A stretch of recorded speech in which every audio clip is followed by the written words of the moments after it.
Hola chicos, bienvenidos a esta nueva sesión de trigonometría. En este caso, en esta ocasión os voy a hablar de la circunferencia trigonométrica. También se llama circunferencia goniométrica.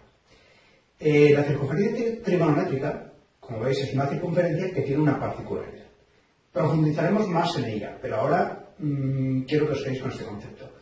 La particularidad que tiene la circunferencia trigonométrica es que el radio es la unidad. Una unidad de la magnitud que queramos. Un metro, un centímetro, adimensional, simplemente es la unidad. Y a partir de ahí vamos a sacar una serie de propiedades sobre ciertos ángulos. La circunferencia trigonométrica se divide en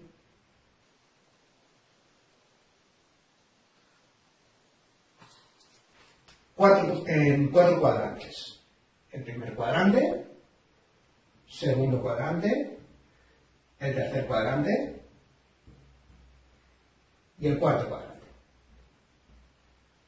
El primer cuadrante es el primer cuarto de la circunferencia, empieza desde 0 grados. Bueno, antes de empezar esto, comentaros que siempre los grados van a partir de este eje y van a dar la vuelta en el sentido contrario a las agujas del reloj. Si el ángulo va al revés, es decir, en el sentido de las agujas del reloj, el ángulo sería negativo. Es decir, estos serían 90 grados y estos serían menos 90 grados. Bueno, pues en la circunferencia trigonométrica está dividida, como he dicho, en 4 cuadrantes y tenemos que el primer cuadrante va desde 0 grados a 90 grados. El segundo cuadrante iría desde 90 grados a 180 grados. El tercer cuadrante iría de 180 grados a 270 grados. Y el cuarto cuadrante iría de 270 grados a 360, que va a coincidir con 0 grados. Como os he comentado antes, profundizaremos más con la circunferencia trigonométrica en posteriores sesiones y ahora nos vamos a centrar en unos ángulos muy particulares que hay en el primer cuadrante. Fijaros que en el primer cuadrante se barren todos los ángulos que están comprendidos entre 0 grados y 90 grados, pero hay unos muy particulares que se utilizan bastante en trigonometría y tenemos que conocer. Los ángulos más particulares son, evidentemente, de 0 grados. El segundo va a ser el de 30 grados, aproximadamente así. El siguiente va a ser 45 grados. Fijaros que va a ser justamente la mitad del primer cuadrante. El siguiente va a ser 60 grados. Este era el de 45, este es el de 60. Y finalmente el de 90 grados. Estos ángulos, que los vamos a poner aquí,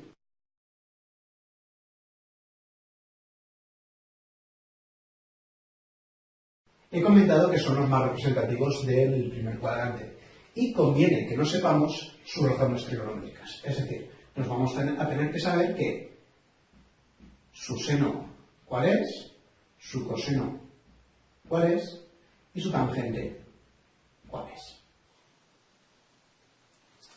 Pero antes de ello, vamos a ver en la circunferencia trigonométrica cómo se ve el seno, el coseno y la tangente de un ángulo. Bueno, pues fijaros que aquí tenemos una circunferencia trigonométrica donde tenemos dividida la circunferencia en 4 cuadrantes, primer cuadrante, segundo cuadrante, tercer y cuarto, y fijaros que tenemos un punto el cual me marca con el origen un ángulo, el ángulo alfa. Es este mismo ángulo, aunque la letra haya cambiado, es la misma. Si yo quisiera indicar o dibujar el seno de este ángulo, sería esta parte. Es la parte que se proyecta en vertical. Os recuerdo que la circunferencia trigonométrica tiene de radio la unidad. Si yo ahora quiero dibujar el coseno de este ángulo será la parte horizontal, la que está dibujada, la que está pintada en azul. Y la tangente sería la que está dibujada en verde, es decir, trazar una recta tangente a la circunferencia y donde corta al ángulo. Fijaros que si ahora el ángulo lo varío, si lo hago un poquito más grande, el seno se hace más grande el coseno se hace más pequeño y la tangente se hace más grande.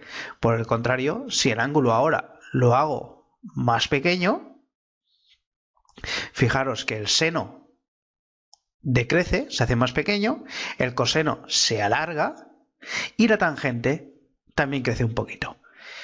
Fijaros también, que es un detalle muy importante y luego haré hincapié en él, es que si nos fijamos en el seno va desde la posición más pequeña, que es 0, porque no se levanta absolutamente nada, que corresponde a 0 grados, hasta, fijaros que se va creciendo, hasta convertirse en la máxima distancia posible, que como el radio de la circunferencia es 1, pues la máxima altura posible del seno es 1. Si nos fijamos ahora en el coseno, si el ángulo es de 0 grados, fijaros que el coseno es todo lo que puede valer el radio, que en este caso es la unidad. Si el ángulo va creciendo, fijaros que el coseno va decreciendo, se va haciendo más pequeño hasta que llega a 90 grados el ángulo y el coseno, que es lo que se alarga hacia la derecha o hacia la izquierda, vale absolutamente nada, 0. Con lo cual el coseno de 90 grados valdría 0. Y si marcamos la tangente, fijaros que si vale 0 el ángulo, la tangente vale 0. A medida que vamos dando valor al ángulo va creciendo la tangente. La tangente sería esta aquí, perdona. Si vamos creciendo, va creciendo el ángulo, la tangente va creciendo. Fijaros que siempre va a ser donde es la distancia que va desde el eje de las X hasta donde corta con el ángulo. Fijaros que si el ángulo es de 90 grados, estas dos rectas son paralelas, por lo tanto estas dos rectas jamás se cortarán y podemos decir que la tangente de 90 sería infinito, porque nunca se van a cortar. Es decir, esta distancia sería infinita. Bueno, pues hasta aquí esta parte. Profundizaremos también más adelante con la circunferencia trigonométrica. Bueno, ya habéis visto entonces cómo obtenemos el seno y el coseno y la tangente de diferentes ángulos. Si nos centramos, como habíamos dicho al principio con esta tabla, muchas veces no nos van a permitir trabajar con números decimales, es decir, vamos a tener que trabajar con números irracionales. En primer lugar, hemos visto que el seno de 0 vale 0 y que el seno de 90, como es todo lo que se levanta, vale 1. Caso contrario con el coseno. El coseno de 0 es todo lo que se alarga, que es todo el radio de la circunferencia, que es 1, y el coseno de 90 es lo que se separaría de la vertical este ángulo. Y como no se separa nada de la vertical, sería 0.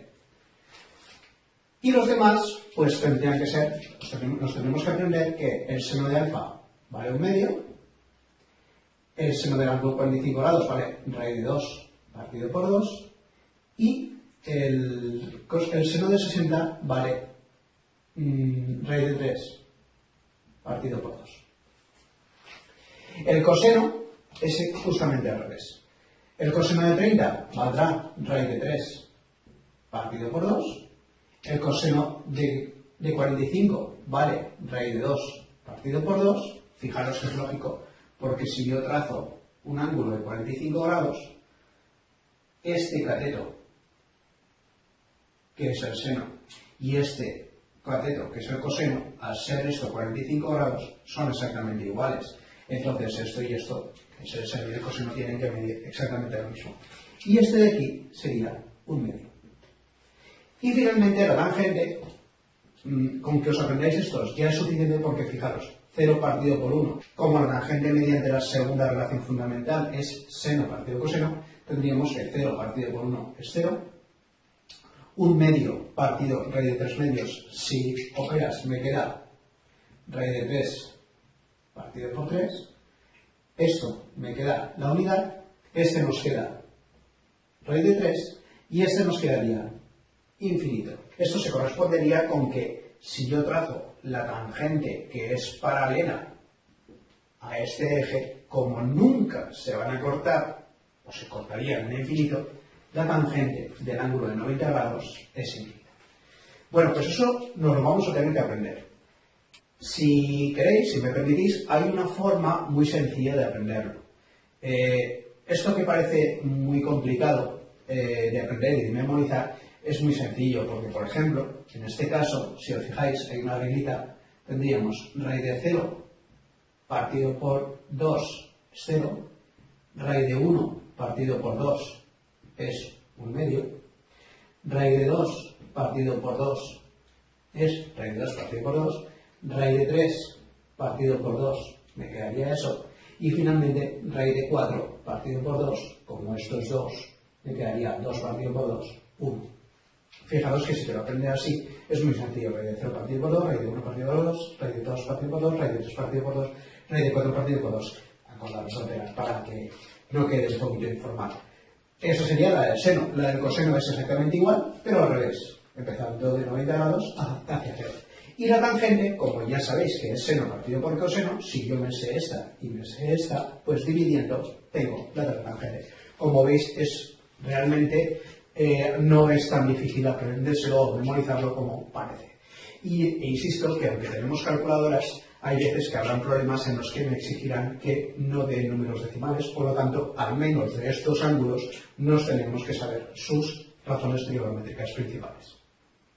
Quizá explicaros también un apunte más que nos va a venir muy bien para recordar y luego no cometer algunos errores de bulto, que serían que si la circunferencia de trigonometría teníamos que esto es el primer cuadrante, el segundo cuadrante, el tercer cuadrante y el cuarto cuadrante, teníamos que el primer cuadrante iba de 0 a 90, el segundo cuadrante de 90 a 180, el tercer cuadrante de 180 a 270 y de 270 a 360 el cuarto cuadrante. Bueno, fijaros que como el seno es lo que sube, la parte que se proyecta en vertical, fijaros que esto como mucho puede ser esto, que es el radio de la circunferencia trigonométrica que habíamos dicho que es la unidad. Por lo tanto, el seno de un ángulo va a ser siempre menor o igual que la unidad. Y en el caso de que vaya hacia abajo, será la parte 1 pero en negativo, va a ser siempre va a ser siempre más grande que menos 1. Es decir, que el seno de un ángulo siempre va a ser un número comprendido entre menos 1 y 1. Y el coseno de un ángulo, por el mismo motivo, fijaros que el coseno, lo máximo que se alarga hacia la derecha es 1 y lo máximo que se puede alargar hacia la izquierda es 1. Por lo tanto, el coseno de un ángulo también va a ser un número comprendido entre menos 1 y 1. O sea, que jamás nos vamos a encontrar que el seno de un ángulo alfa es 2,3. Esto jamás no lo vamos a encontrar porque sabemos que el seno de un ángulo está comprendido entre menos 1 y 1. Y tampoco nos vamos a encontrar nunca que el coseno de un ángulo es menos 1,8. Tampoco nos lo vamos a encontrar porque el coseno de un ángulo ya sabemos que está entre menos 1 y 1. Bueno, pues hasta aquí la segunda sesión. Espero que hayáis entendido los conceptos básicos también y nos vemos en la tercera sesión.